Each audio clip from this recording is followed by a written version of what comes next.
দেখনা ও রশিয়া যাই রে মন পুড়িয়া প্রেমের আগুন জ্বলে বুকে দ্বিগুণ।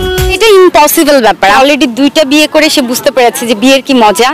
শাকিব খানের তৃতীয় বিয়েকে কেন্দ্র করে এবার চমৎকার কথা বললেন চিত্রনায়িকা শিরিন শিলা। তাকে প্রশ্ন করা হয়, আপু শাকিব খান তো বিয়ে করছে, তাকে উইশ করবেন না? এ প্রশ্নের জবাবে তিনি বলেন, আমার তো মনে হয় না যে শাকিব খান বিয়ে করবে, আর বিয়ে করলেও সেটা জানিয়ে করবে, কারণ তিনি পরপর 2টা বিয়ে করেছেন, 2টা বিয়েই তিনি গোপন করেছিলেন। এরপরও যদি বিয়ে করে সেটা মনে হয় না যে কাউকে জানিয়ে করবেন।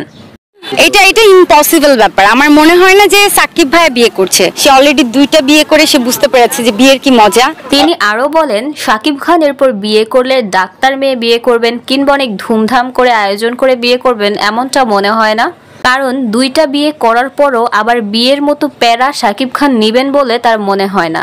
কিন্তু শাকিব খানের ভাবে সাবে কিন্তু তা মনে হয় না, কারণ তিনি আরো 2 বছর আগে আমেরিকা থেকে এসেই কিন্তু বিয়ের ঘোষণা দিয়েছিলেন। ভাবি পাবো মানে আমার ফ্যামিলি তো চায় যে আমি সেটেল হই।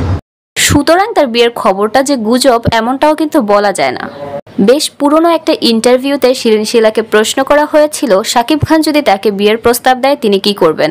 উত্তরে তিনি বলেছিলেন, যেইখানে অপু বিশ্বাস আছে সেইখানে আমার কথা আসার তো প্রশ্নই আসে না, কারণ যেখানে অপু বিশ্বাস আছে সেখানে তো শাকিব খান আমাদেরকে তাকাবেও না। 2টা বিয়ে করে সে বুঝতে পেরেছে যে বিয়ের কি মজা। তো বন্ধুরা, শাকিব খানের তৃতীয় বিয়ে নিয়ে কি ভাবছেন অবশ্যই জানাবেন।